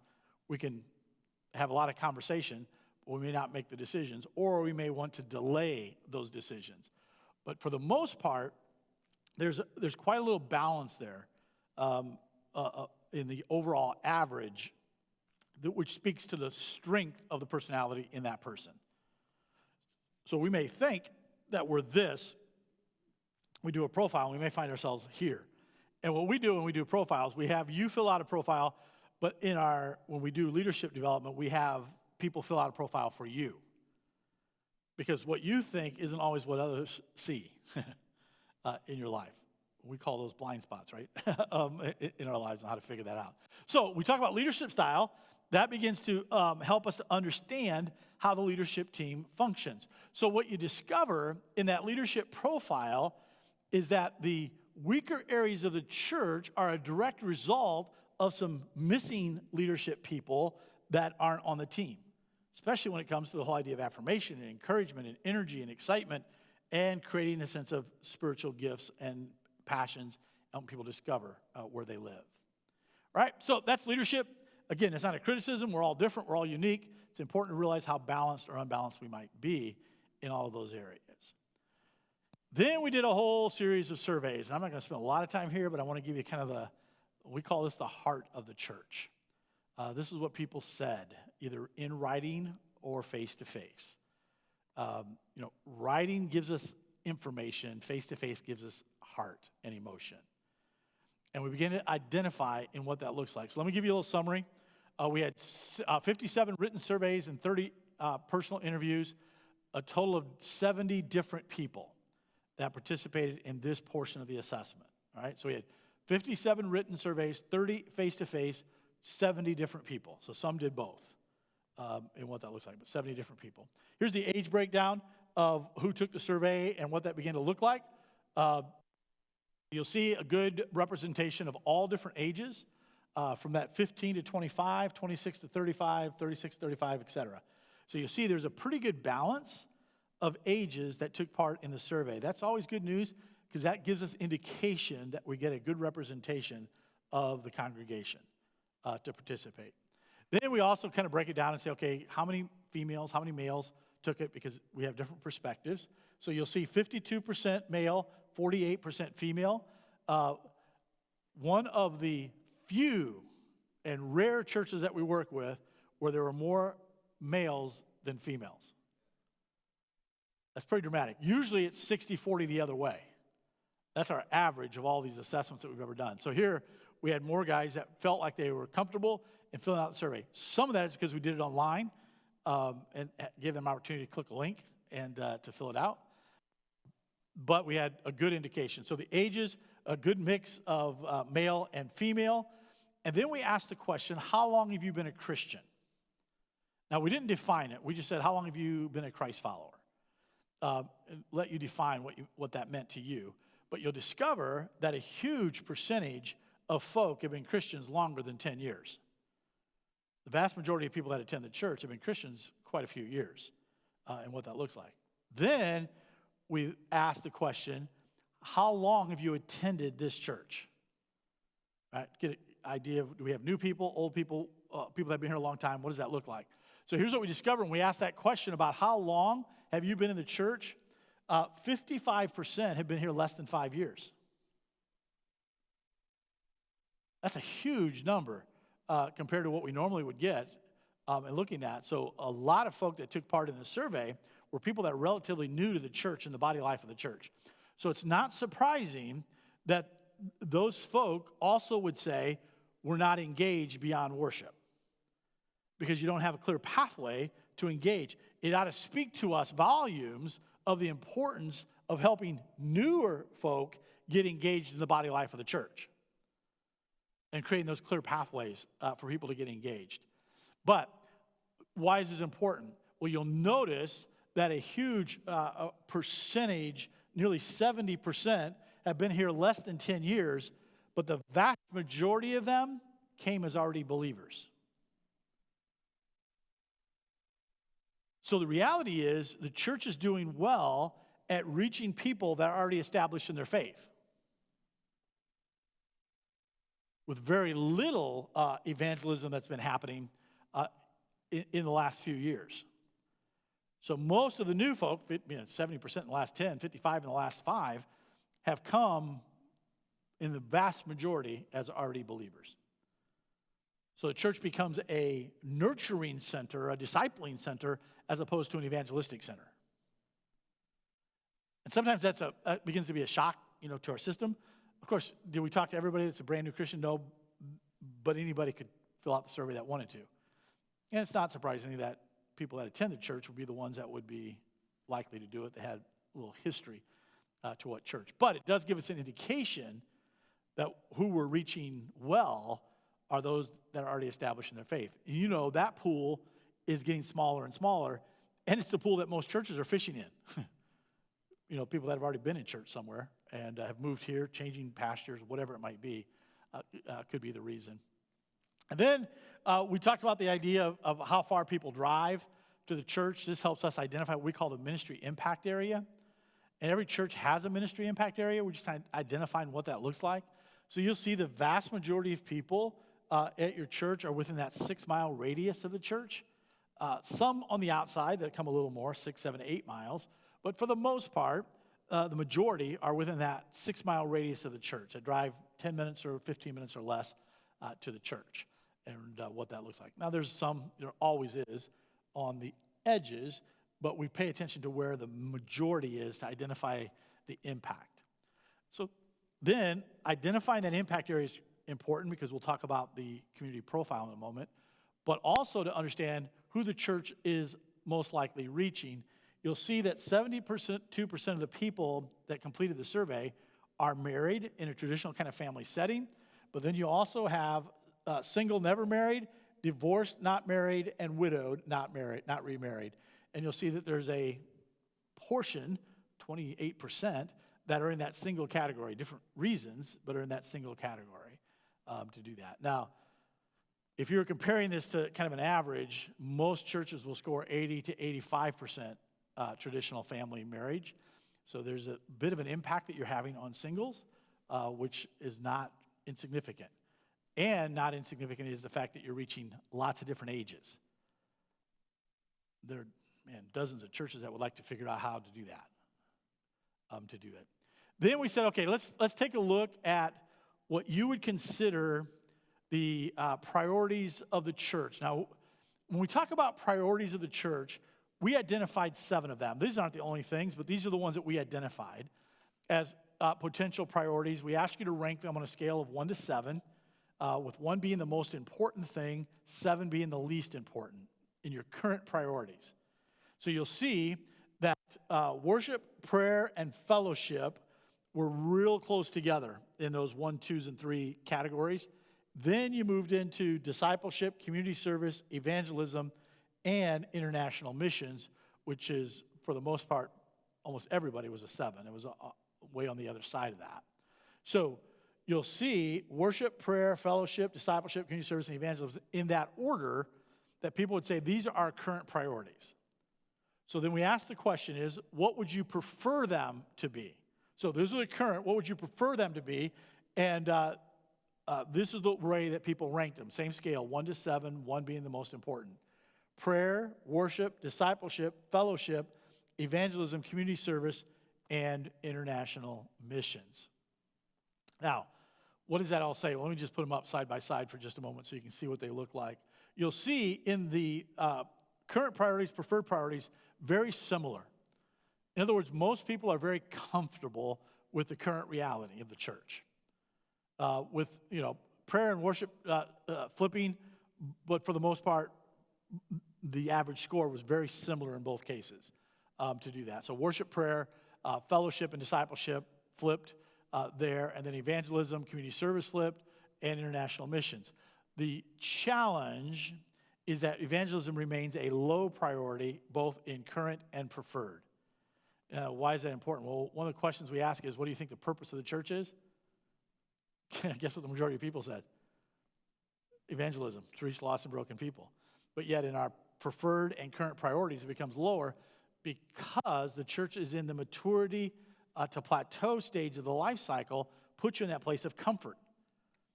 Because the moment you start reaching lost and broken people, it can upset the whole balance of the church. And I won't be as comfortable anymore to do that. So when it gets that idea of saying, okay, if that's our reality, then do we think anything needs to change in the church?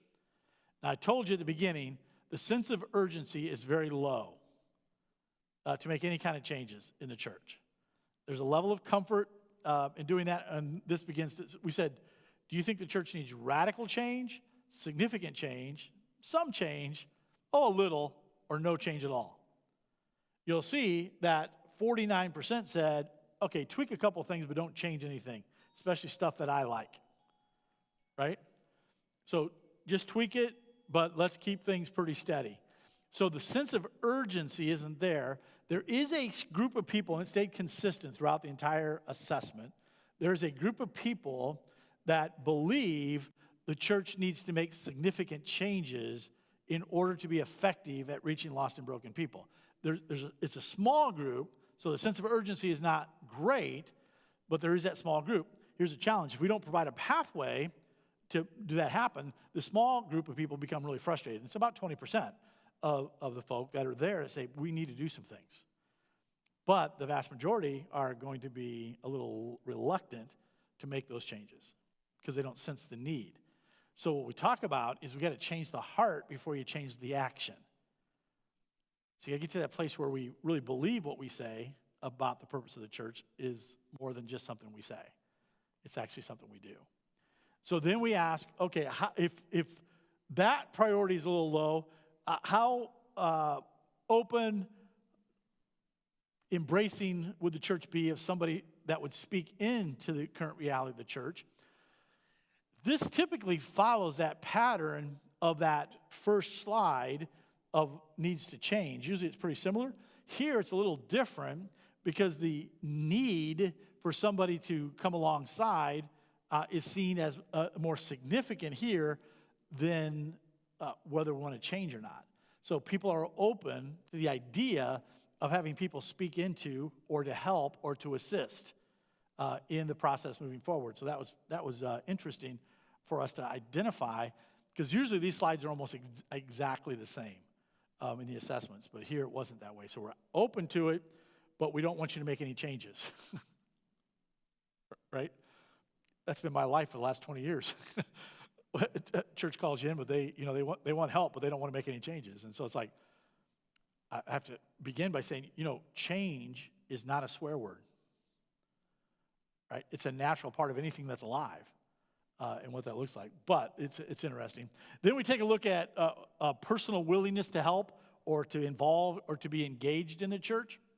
Again, you have some people that are willing to engage, and that frustration came up throughout the report. There are people that are willing to engage. We just have to create a pathway for them to get engaged. Help them to identify, what do I do and how do I do it? How do I get there where I can help? So not only wanting to help, but they're willing to make sacrifices to be able to do it. It's just a matter of creating the pathway to get there. You do have some that are tapped out, that are about the end of their personal involvement. They're as involved as they can be. They don't really have any space in their life for additional involvement. But you have a whole lot of folk that are untapped right now in doing that. Then we also want to take a look at the financial giving reality. You'll see that the vast majority of people are right at the max as to what they can give financially.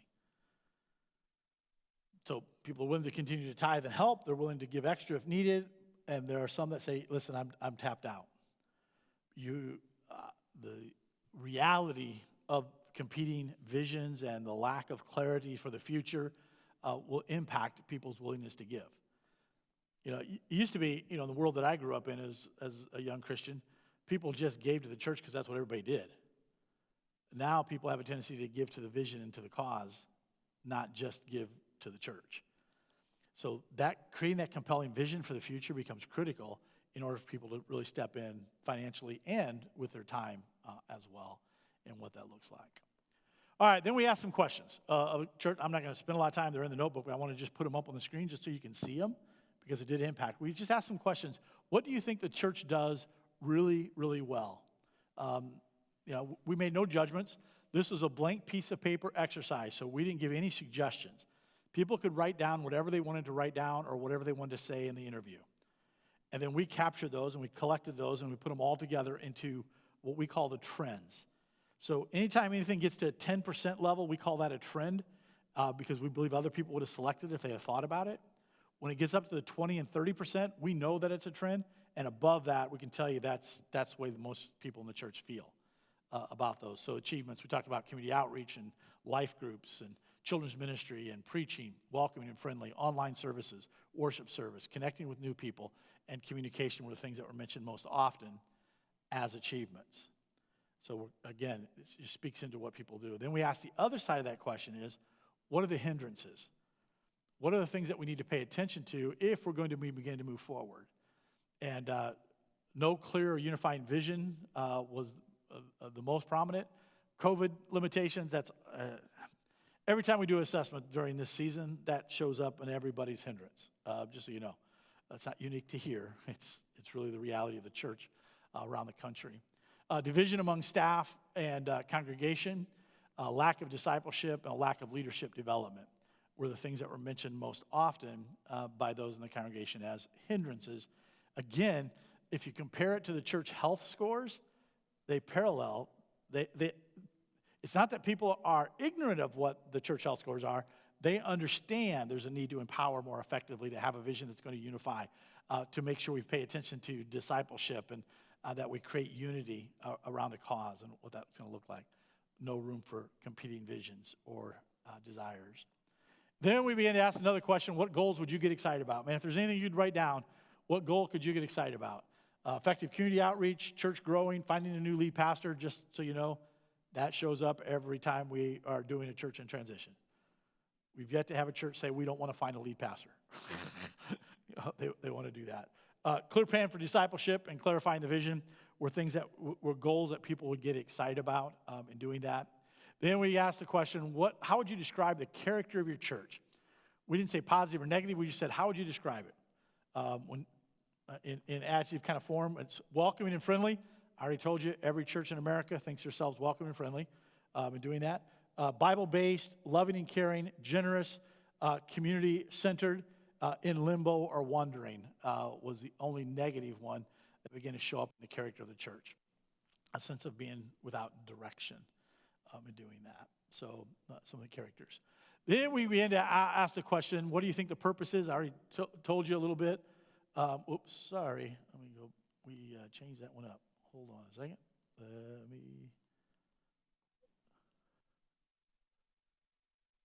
Change. We didn't do the purpose one here. I already told you what that was, because there's only one.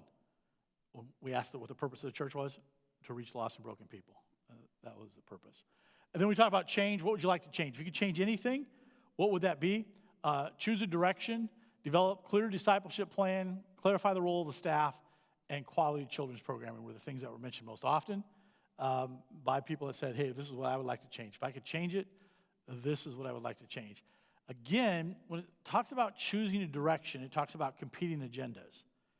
Well, there seem to be different directions that we're going instead of one direction to do that. Then we said, what's the reputation of the church in the community? Again, blank piece of paper, you could write down whatever you wanted. Passion to serve the community. We're known for outreach events. It's positive. It's good. Some said, I'm not sure. It's welcoming and friendly. See a theme there? Right? Through all. It's not well known in the community. Or just some of the things that people saw. Again, not right or wrong. It's just people's opinions. It gives you an idea of how people view the church in the community as well. Then we began to say, what do you believe are the felt needs of the community? And not sure, unknown was 40%. That I just don't know. I don't know what the specific needs are.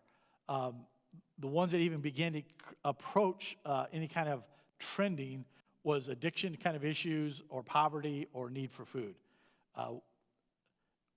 Whether that's true or not, it's something that the church ought to explore and identify what are the specific needs of that 6-mile radius of people that live in that area to do that. Then we just asked a couple questions. What would you like to see in the strengths of a new pastor? Helps the leadership as it develops its profile. Teaching and preaching, leadership development, and friendly, personable, or approachable were the ones that were most often mentioned as things that we'd like to see in our next lead pastor. And again, just affirm that the rest of the report also speaks into the leadership development piece. That would be somebody that's has some experience or strength in those areas as well. And then we ask, what keeps you coming to the church? What do you like? People and relationships, that's always number one in every church. People will not go to a church with people they don't like. Well, there are a couple. But most of the time that doesn't happen, right? And what that looks like. Opportunity to serve, fellowship, or connections, family, God's call, our commitment or tradition were some of the things that were mentioned as the reason that I keep coming and are a part of that. So it just kind of gives you an idea of the attitude of the congregation, what they're concerned with, what are on their minds as they begin to move forward, and what does that begin to look like for them. All right, let me just give you a real quick, this is from Darla, who was here for the assessment weekend. This is some observations she made. Again, I already mentioned at the beginning, this was your first Sunday gathering before the second break. This is your first Sunday gathering back, and so she was here, and so you can imagine there were some things that they noticed. But there are a couple things that we take a look at. One's the facility. There's a whole section in the report that deals with facility observations. We don't spend a lot of time doing that during this presentation. We never want this to be about the building. The building should serve the vision and mission of the church, not the other way around. So we don't spend a lot of time there, but a couple things that she just observed from a guest perspective, and that is it's a beautiful building, spacious, seems to be enough room for everybody. And we talked a little bit about signage, making it more guest-friendly, trying to figure your way around and what that would look like to do. Again, just from a guest perspective in doing that. Then the other thing that we did is take a look at worship, the actual worship experience itself. We started with Sunday morning pre-worship, and then we did the actual worship service itself and what that looks like. So you can just see the things that Darla observed while she was here. The people were welcoming and warm, everyone excited to be together again. Very welcoming greeters outside the main front doors and additional greeters outside to direct people. Was a part of that format and made people feel welcome. And there was a level of excitement, as you can imagine, as you begin to regather. That was a part of it that she observed. The worship service itself and that experience and what happened there, she noticed a couple things just from her. Music was well done. It was done with excellence and great energy. People were engaged and seemed to enjoy the music. The visuals and the videos on the screen were well done.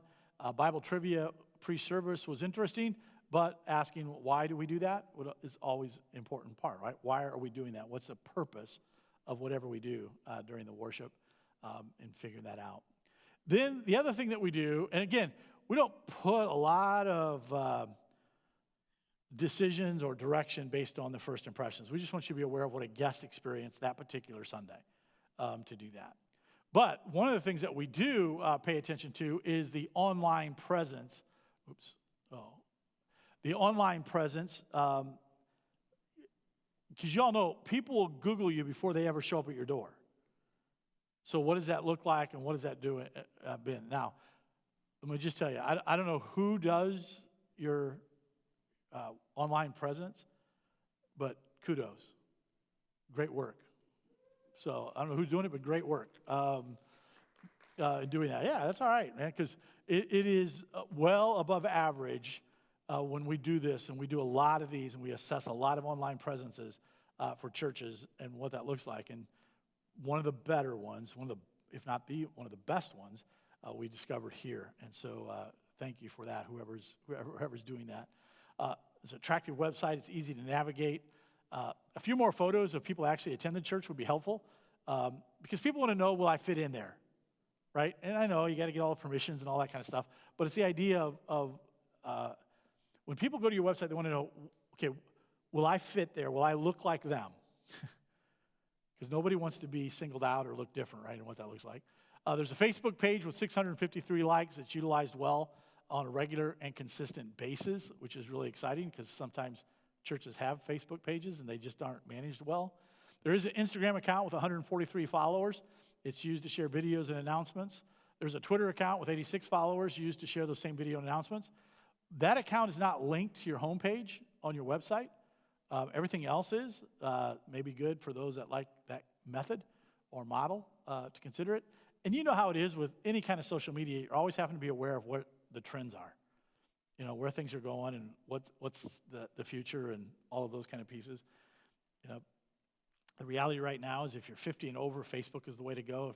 If you're under 50, it's Instagram or Twitter and what that looks like. And now, if you get a little younger, it's even moving to other things. And so having to be aware of what that is and constantly asking, what do we need to know? How do we continue to develop that presence for different generations of people? But the quality of what's being done is excellent. It's just a matter of trying to always figure out what the next is in the social media world and what that begins to look like. So let me just give you a couple of overall observations. Now, up to this point, it's been your data. All right? It's been what you all said and what the congregation said about the church, and you can argue it or disagree with it. It's just that's what people say. Now I want to give you a little bit of the observations. And so when you get the printed copy of the report, here's the good news. You can skip the first 32 pages. All right? Because that's what we just did, is kind of a review and a summary of those 32 pages. On page 33, you'll find these summary of conclusions that are there and what that looks like. The first one we see is the church is a lovely building, congregation of loving people. That's good news. A good place, good people that are part of the church. The church has a strong online presence, and the sites are managed well and done with excellence. The surveys and experience, I'm going to get these up here real quick. The surveys and experience meeting and worshiping with the people of the church indicated most congregants are highly committed and they love their church. People really like the church. There's a level of comfort that exists in what that does. Now we move into the church in its reality is in a plateau stage of the life cycle. There is some indication that attendance and giving are beginning to show signs of decline. Some of this is COVID related, and some of it is a movement through the life cycle that people are naturally doing. And if the church is to move back into a growth zone, it will require intentional effort and work and the development of a compelling vision to engage the community for Christ. Now, the last few begin to deal with some of the challenges that the church is facing. There has been some recent vision drift and even some competing agendas that have developed, resulting in some confusion among those in the church. The church seems to struggle in effectively helping people discover and develop their spiritual gifts. This has resulted in a struggle to empower and release people to ministry. The church appears to be living below its potential. Man, the potential is absolutely unlimited if we can begin to tap into that and to tap into those people that are there. Then we talk about the whole idea of some people see the need for change and others see the need and are open to coaching. The key question is, will that understanding and desire translate into a willingness to change? So the church indicates a desire to reach and serve the community, but there's a need to assess the actual needs of the people in the community and to shape ministry priorities. And then finally, to motivate personal involvement with both time and finances, a new vision and direction for the church will need to be compelling, and pacing change will be critical. So with that in mind, let me just share with you briefly, and you'll have a chance to dig into these as we go along, the recommendations. So the recommendations are divided into a couple of different sections. The first is in pastoral selection and choosing your next pastor. We recommend that this assessment be used to help shape the pastoral profile as you begin to interview candidates. Some of the needed strengths in the next leader need to include, and we've listed a few of those for you, and they're in the report. The strengths of the next leader need to include being a team builder who is able to build agenda harmony among the staff, church board, and congregation. Secondly is administrative skills with experience in establishing effective structure and systems. Thirdly, understanding of and experience in leading and managing change. We believe it would be critical that you have a leader that understands and is able to do that. Fourthly, effective preacher or teacher that is able to communicate a clear path to implementation and application of God's word. And then finally, an experienced leader who is able to lead both volunteer and paid staff well. And so this is just from the report. Now you're going to develop your own things. We want people that love Jesus and love their family and all those kind of things. We're not talking about that. We're just talking about the assessment report. From that, those are 5 characteristics that we think you ought to include as a part of your profile when you start looking for potential candidates. So that's the first section, is pastoral selection. The second is in leadership. We believe that it's critical that we lead into the future and not lead into the past. Always asking what's next. So how do you do that? Well, there's a couple suggestions we make. Upon the arrival of the next pastor, we recommend that the church establish a vision team of people to lead the church in reviewing and implementing the recommendations of this report. This team should be nominated by the new pastor, empowered by the LBA, and commissioned by the church to lead a process of determining. So you don't get competing agendas. You begin to have a group of people working together for a common cause. We recommend the vision team of the next pastor include some from the current leadership team, the staff, but the pastor will also want to include others that are both creative and able to make decisions with creativity and confidence. The key will be to include a good balance of ages, leadership styles, and personality types. And that team, we give a little more direction to that team under the church health section, but that team would be the ones that would say, here's our future. Here's the direction we want to go. We believe it's unfair and unwise to put that on a pastor. It needs to be owned by the congregation, obviously with the pastor's influence and input, but it needs to be owned and communicated and defended by the folk in the church, that all are rowing in the right direction, and more importantly, in the same direction in doing that. So a couple things to get there. The third area of recommendation, so you have the pastoral selection process, leadership, and then spiritual renewal. We are firm believers that prayer does not prepare us for greater works. Prayer is the greater work. We believe that it's central to everything that should be done. And so there's a couple things that we recommend to create a climate and environment for spiritual renewal. One of those is we recommend that the LBA call the church to a time of prayer to seek unity and God's will for the church in the selection of that next pastor, which I'm sure you are. This may include both corporate, either online or in person, and individual prayer times. The focus should be seeking the heart of God for unity as well as discovering God's will for the next chapter. We recommend that the LBA members provide and lead a time of prayer during all gatherings, either online or in person. and have those meetings focused on praying for God's will, clear vision, and unity.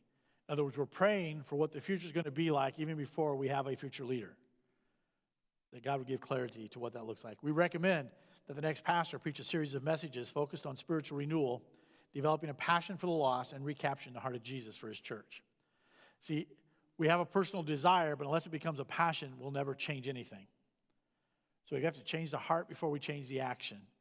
And that heart change begins as we allow the Holy Spirit to begin to reveal the mission and vision of Jesus for his church.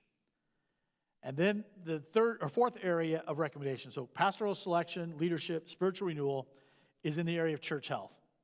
And letting that team work through what it would look like. So we recommend the vision team and the next pastor become familiar with these 8 characteristics and develop strategies for 4 key areas. I think these have become your 4 priorities as you move forward. The first is effective structures, building systems and structures that will take the church after the new vision. So we recommend the vision team and the next pastor develop clear ministry descriptions for all ministry leaders, develop an annual review process, and allow leaders to speak into the structure of the church so that it can be effective.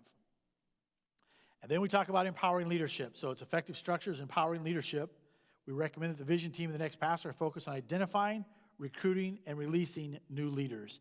This may include developing a leadership community, developing those leaders. We recommend the vision team and the next pastor conduct a leadership summit with all current leaders, both elected and volunteers, that are leading ministries, and determine the necessary shifts in priorities to accomplish the agreed upon vision. We also recommend, as a part of that empowering leadership, that the church empower and trust people into new positions. So it's effective structures, it's empowering leadership, it's then worship.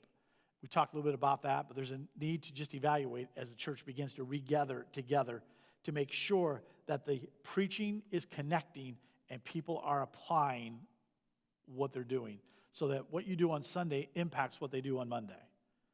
Because that's the greatest example of personal transformation, is what do I do with it? And then the final area is in the area of need-oriented evangelism. So in that area, we recommend a community needs assessment to determine what those needs are. We recommend adjusting ministry priorities to reach those needs, even if it means we don't do things that we've done in the past.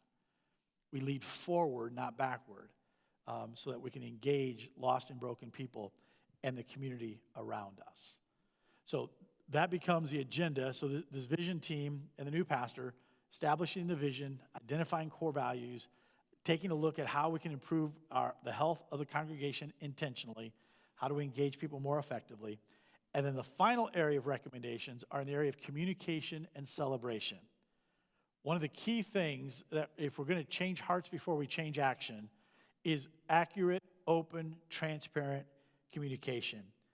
So we recommend that the vision team develop a quality action plans with clear goals and strategy to accomplish those goals and share it with the congregation. We recommend that the vision team and the next pastor provide regular and consistent communication, letting the church know the process and the progress of the efforts of that team. We recommend the vision team and the next pastor provide consistent and well-planned times of open and honest dialogue. This may include a lot of different things like emails or newsletters or town hall meetings, reporting times during worship services, or messages that are focused on the work of the team. It's communicating this is the direction. We also recommend that the vision team and the next pastor provide regular and ongoing times of celebration. Hey, if there's any group of people that should party hardy, it's a church. Man, we are people of hope. Yeah, you get into Luke chapter 15, and you know what Luke chapter 15 says, right? There's more rejoicing in heaven over one that's found than the 99 that aren't found. And when the lady found the coin, she celebrated. When the dad found the son, they celebrated. Listen, if you don't like to party, heaven's not the place you should go. Because it's going to be full of a party. And creating celebration creates positive momentum and unity in a direction forward. So part of the recommendations is to celebrate well, whatever happens. That means we celebrate people, we celebrate goals that are accomplished, we celebrate people giving as they step it up. Whatever it might be, we're always looking for reasons to party hardy and to celebrate what God has done. We are people of hope. And as people of hope, we ought to enjoy what it is God's called us to do. And we can do that by celebration. And so we talk about the importance of celebration. So you'll see in the recommendations, they're all centered around selecting the next right pastor, and then the pastor working together with a group of people to establish a path forward and not simply lead from behind. It's all about where we're going, not where we've been. Where we've been's got us here, but what we decide today will take us where God wants us to go.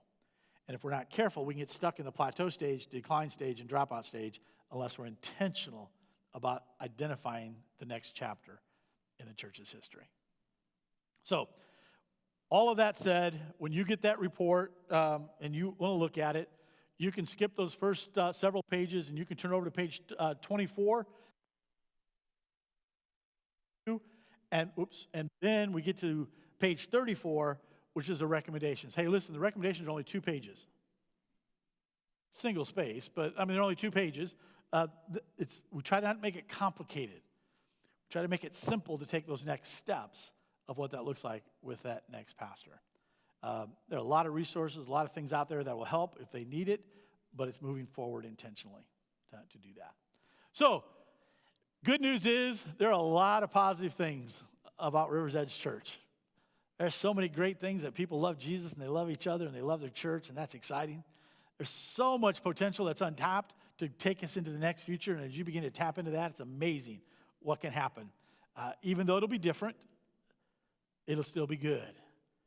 Different isn't bad. It's just different. And so be able to embrace that future. So we are excited about your future. We know there's some challenges. There's some things that you need to pay attention to, and it won't be always easy, but we do know that he who has called you is faithful to do what he asked you to do, right? And so the future is full of great potential. So thanks for letting us be here. I want to pray with you, and then I'll take any questions that you have as we begin to wrap it up. So let me pray with you. Father, we are grateful today for your love and your blessing in our lives. We thank you for Jesus, who gives us all reason to hope. And Father, when we're tempted to be distracted about things around us, help us to stay focused on you. When the enemy wants us to get so wrapped up in what's wrong that we forget what's right, we forget all that you've done for us. And so, Father, help us to be people of faith and people of hope. I pray that as this church moves into this next chapter of ministry, that you would guide and direct them. For that next pastor that you're preparing right now, I pray that you give us the ability to discern and to know what it is you would have for the church to do. And that, Father, we would embrace the future with great hope and excitement and enthusiasm as we continue to be on mission with you. Thanks for these folk that are in this room and those that are going to watch the video online. I pray a blessing upon this church. Give us the ability to discern. Help us to hear clearly. And more importantly, help us to respond courageously to all that you would show us. We ask in Jesus' name. Amen. Amen.